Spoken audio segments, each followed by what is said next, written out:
हारे का तू है सहारा सबरे, हमने भी तुझको पुकारा सावरे। नहीं और सहा जाए अब बोल कहाँ जाए। जो ये दरबार आप देख रहे हैं इधर सिर्फ फूल और एक बाबा का शीश, दुनिया में तमाम देव जितने हैं सबका पूरा शरीर, मगर हमारे खाटू वाले श्याम के सिर्फ एक शीश है। क्यों है जरा सुनिएगा प्रेम से।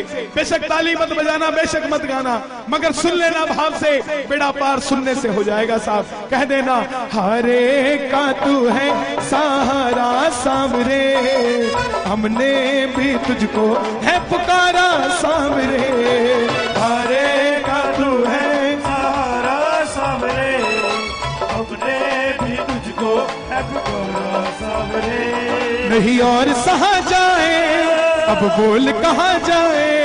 नहीं और सहा जाए बोल कहाँ जाए। हारे का तू है सहारा सावरे, हमने भी तुझको है पुकारा सावरे। हारे का तू है सहारा सावरे, हमने भी तुझको है पुकारा। और ये बात शुरू होती है महाभारत के उस युद्ध से जो युद्ध हुआ पांडवों और कौरवों के बीच। कौरवों की रखवाली कन्हैया की नारायणी सेना कर रही थी और पांडवों की रखवाली गोविंद मेरो है, गोपाल मेरो है, गोविंद मेरो है, गोपाल मेरो है। शिवा के बिहारी नंदलाल मेरो है, बिहारी नंदलाल मेरो है, गोविंद मेरो है, गोपाल मेरो है। मेरो है, गोपाल। कौन है ये खाटू वाले श्याम जी? पांडवों में भीम के पुत्र हुए घटोत्कच और घटोत्कच के पुत्र हुए महाबली बर्बरी। बोलिए महाबली बर्बरी की। बाल घुंघराले थे, बर्बर थे, इसलिए नाम पड़ा बर्बरी। जन्म लेते ही 14 बरस की आयु ग्रहण की, और जैसे डॉक्टर का बच्चा डॉक्टर बनने की सोचता है, इंजीनियर का इंजीनियर क्षत्रिय परिवार से थे, कुछ शक्ति प्राप्त करने की सोची। माता अहलावती के लाल है, बोलिए अहलावती के लाल की।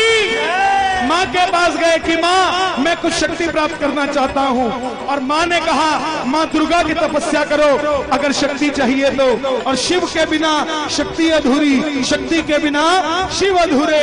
चल पड़े बर्बरी माँ दुर्गा को मनाने और बोल पड़े भोले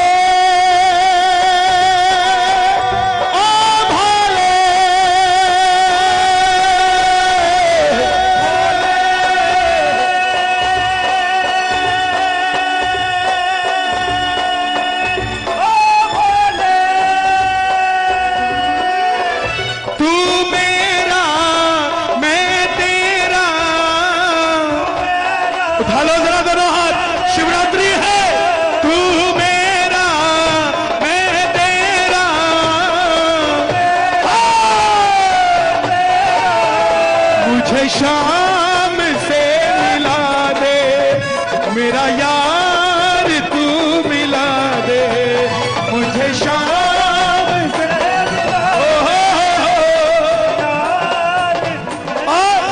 माँ दुर्गा की तपस्या से 3 बाण ऐसे प्राप्त किए जिससे तीनों लोग जीत सकते थे। जब आदमी के पास धन आता है तो खर्चने का मन आता है, और जब शक्ति आती है तो इस्तेमाल करने का मन आता है। बर्बरीक के भी मन में उठा कि मैं भी महाभारत के युद्ध में जाकर अपना कौशल दिखाऊं।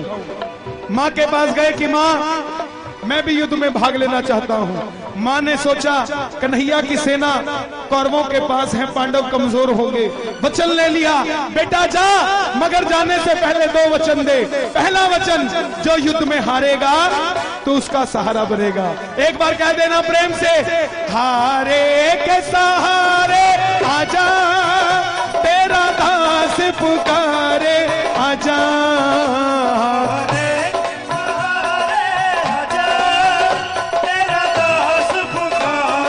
आजा ओ हम तो खड़े तेरे द्वार, सुन ले करुण पुकार। तो खड़े तेरे द्वार सुन ले और दूसरा वचन, रास्ते में कोई भी तुझसे कुछ भी मांगे तो इनकार नहीं करेगा। चल पड़े बरबरीक, जैसे मेरी मां शेर की सवारी करती है, भोलेनाथ नंदी की, हमारे श्याम बाबा लीले घोड़े का असवार, खाटू माणो सांवरियो लीले लीले खाटू वाला सांवरियो, हो सांवरियो रे मारो सांवरियो, सांवरियो रे मारो सांवरियो, सांवरियो रे मारो सांवरियो, होली ने घोड़े का असवार, खाटू वाला सांवरियो। चल पड़े बरबरी, चारों दिशाएं हिल उठी। कौन आ गया ये युद्ध में? एक 14 साल का बच्चा लीले घोड़े पर सवार होकर युद्ध की ओर बढ़ता हुआ। दुर्योधन हिल गया, भीष्म पितामह हिल गए, अर्जुन हिल गया। और जब अर्जुन हिला तो माधव से कहने लगा, है केशव आप देख कर आइए कौन आया है। इससे पहले पूरे युद्ध में ऐसी घटना नहीं घटी। और मोर मुकुट बंसी वाला ब्राह्मण का रूप धारण कर गया। बोले बरबरीक कहां जाते हो? बरबरीक बोले प्रभु मैं युद्ध में भाग लेने जा रहा हूं। ब्राह्मण देवता बोले बेटा वहां तो इतने बड़े बड़े योद्धा हैं, तेरे पास कौन सी शक्ति है जो युद्ध में लड़ने जा रहा है? बरबरीक बोले प्रभु जिसे आप महाभारत का युद्ध कहते हैं, आज्ञा दीजिए अहलावती का लाल एक ही बाण में महाभारत का युद्ध समाप्त कर देगा। ब्राह्मण देवता बोले बेटा बातें करनी आसान है, अच्छे दिन आने वाले हैं, लाने में पसीना आ जाता है, साबित करके दिखा।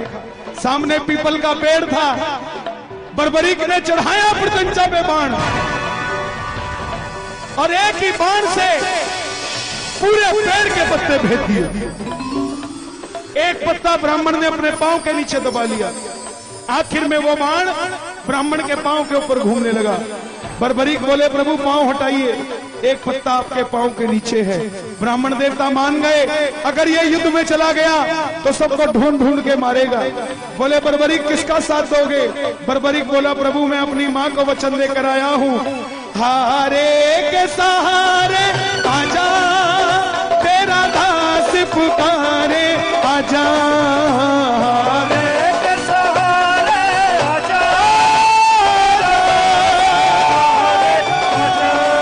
ओ हम तो खड़े तेरे द्वार सुन ले करुण पुकार। तो खड़े तेरे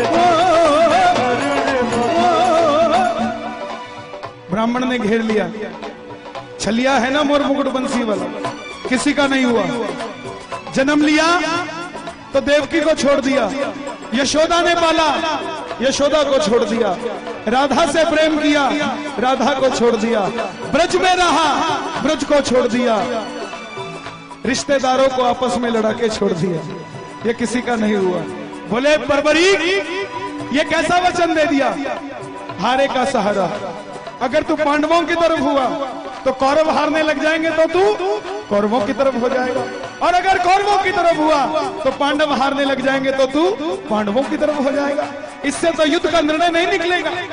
बरबरीक बोले प्रभु मेरा मार्गदर्शन कीजिए, मेरी शक्ति विफल चली जाएगी। ब्राह्मण देवता बोले हे बरबरीक, हे महानायक, कलयुग में इस धरती के कल्याण के लिए एक शीश का दान चाहिए, और वो शीश का दान 3 महाबलियों में से किसी एक का हो सकता है।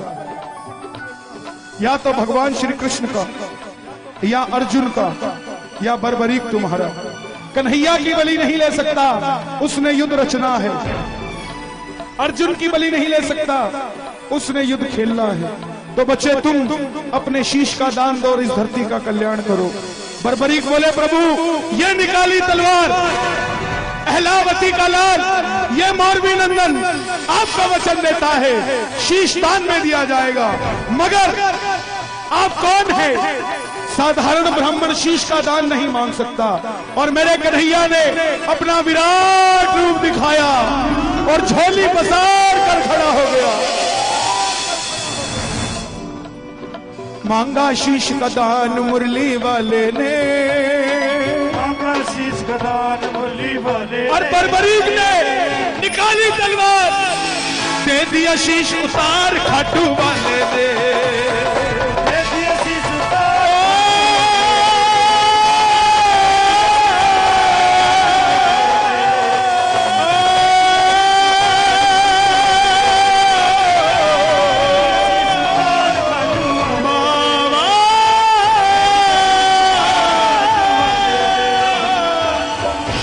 एक 14 साल के बच्चे ने शीश उतार कर दे दिया,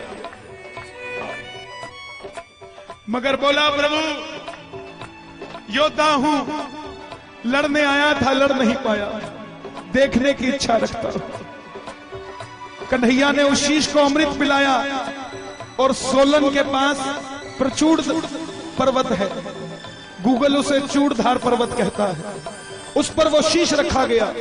आखिर में जैसे हम करते हैं, काम अच्छा हो जाए तो हमने किया, गलत हो जाए लुधियाने वाले चाचा जी करके गए थे। यही बात पांडवों के साथ। अर्जुन कहे मैंने जिताया, भीम कहे मैंने जिताया। कंपटीटर को मारो मत, उसको खड़ा रखो, आपको लड़ने की इच्छा बनी रहेगी। पांडवों ने कंपटीटर को मार दिया, ये बताने वाला ही नहीं बचा कि तुम योद्धा हो, ये बताने वाला ही नहीं बचा कि तुम योद्धा हो। अब कौन निर्णय करे? युधिष्ठिर का मैंने जिताया, मेरे मार्गदर्शन ने जिताया। अर्जुन का मेरे बाणों ने जिताया। भीम का मेरी गदा ने जिताया। मगर खुद कमाई करना और अपने मुंह से खुद को सेठ कहना सेठाई नहीं है। सेठाई वो जब दुनिया कहे। यही बात खुद लड़ लिए मर लिए योद्धा अपने मुंह से खुद को कैसे कह दे। चलो चले मुरली वाले के पास, चलो चले मुरली वाले के पास, जाकर करेंगे उसको अरदास, जाकर करेंगे। गए बोले हे गिरधारी बताओ युद्ध किसने जिताया? कन्हैया बोले पांडवों कैसी बात करते हो, मैं तो तुम्हारा रथ चला रहा था, मुझे क्या पता युद्ध किसने जिताया। तो बोले कन्हैया इसका निर्णय कौन करे? चलो चले उस शीश के पास, चलो चले। उठा लो जरा दोनों हाथ, पांडवों के साथ हम भी चलते हैं, दोनों हाथ खोल के जरा ताली बजा के ये बात ये चलो चले उस शीश के पास, जाकर करेंगे उसको अरदास, जाकर करेंगे चलो चले उस शीश के पास, चलो चले। सब गए बोले हे बर्बरीक बताओ युद्ध किसने जिताया? बर्बरीक के शीश से आवाज आई, हे पांडवों तुम जो अभिमान करते हो किस चीज का करते हो? मुझे पूरे युद्ध में सिर्फ और सिर्फ भगवान श्री कृष्ण का सुदर्शन चक्र चलता दिखाई दिया। युद्ध में मरने वाला भी कन्हैया था, मारने वाला भी कन्हैया था। अर्जुन तुम अपने आप को योद्धा कहते हो, तुम्हारे रथ में कन्हैया पूरी धरती का भार लेकर बैठा था और कर्ण के रथ में अकेला कर्ण था। वो बाण चलाता था तो भी तुम्हारा रथ 2 कदम पीछे जाता था, तुम बाण चलाते थे तो भी उसका रथ 2 कदम पीछे जाता था। योद्धा वो था, तुम नहीं। तुम्हारी जीत इसलिए हुई क्योंकि तुम्हारे पलड़े में ये मोर मुकुट बंसी वाला बैठा था। प्रेमियों कन्हैया को ये बात इतनी पसंद आई, वरदान दे दिया, हे बर्बरीक जिस शीश को मैंने अमृत पिलाया है तुम्हारा ये शीश अमर हो चुका है। कलयुग प्रारंभ होते ही मेरी 16 की 16 कलाएं तुम्हारे इस शीश में विराजित हो जाएंगी। और जाओ तुम्हें मैं अपना श्याम नाम देता हूं। कलयुग में कोई श्याम पुकारेगा तो उसकी मदद ये मुरली वाला नहीं, तू खाटू वाला श्याम बनकर करेगा। और जो वचन तूने अपनी मां को दिया, हारे का सहारा, जो भी हार कर तेरे दरबार में आ जाएगा उसे दुनिया में कोई दोबारा हरा नहीं पाएगा। और दूसरा वचन कि जो भी कुछ भी मांगेगा तू इनकार नहीं करेगा।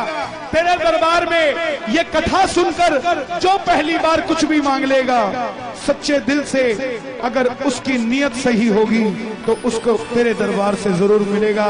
ये वही खाटू वाला श्याम है। एक बार कह दो जय श्री श्याम।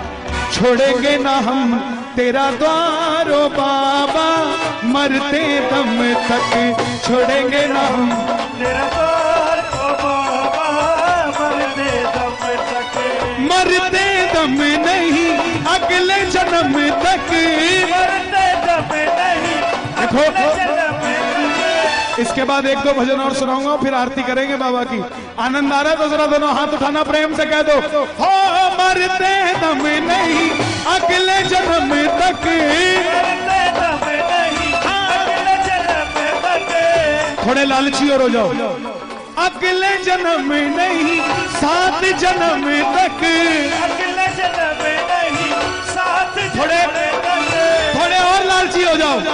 7 जन्म नहीं जन्म जन्म तक छोड़ेंगे ना हम तेरा द्वारो बाबा, मरते दम तक छोड़ेंगे ना हम तेरा द्वारो बाबा, मरते दम। निर्बल को बल हो देते, अजब तुम्हारी माया हो बाबा, अजब तुम्हारी माया, हो बाबा, अजब तुम्हारी माया।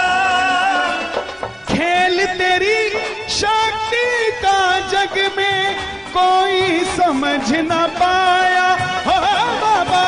कोई समझ न पाया। हमारे दिल्ली में एक साड़ियों का बहुत बड़ा व्यापारी था, उसने कीर्तन कराया, उसका नौकर स्टेज पे चढ़ गया, उसने धक्का दे दिया उसको, बोले नीचे उतर, ये तुम्हारे लिए स्टेज नहीं बनाया। उस नौकर ने क्या किया? उस नौकर ने कुछ नहीं किया, नौकरी तो उसी रात छोड़ दी सेठ की। इस सेठ को बोला, हे मालिक, मुझे भी कभी इस लायक बना कि मैं भी ऐसा कीर्तन करा सकूं। 5 साल के अंदर अंदर उस प्रेमी ने बाबा का कीर्तन कराया और सेठ को बुलाया। सेठ आया, स्टेज पर खड़ा हो गया, उसने धक्का नहीं दिया, बोला सेठ जी धन्यवाद, अगर 5 साल पहले आप मुझे धक्का ना देते तो आज मैं यहां ना होता साहब, ये आप ही का आशीर्वाद है।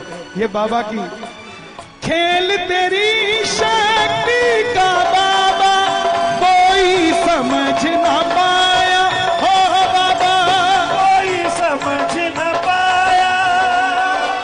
निर्बल को तुम देते सहारा, निर्बल को तुम देते सहारा। ये जो लाइन कह रहा हूं ये सब बोलेंगे एक बार। निर्बल को तुम देते सहारा, सबसे प्यारा श्याम हमारा, इस धरती से उस अंबर तक छोड़ेंगे ना हम तेरा द्वारो बाबा, मरते दम तक छोड़ेंगे ना हम तेरा द्वारो बाबा।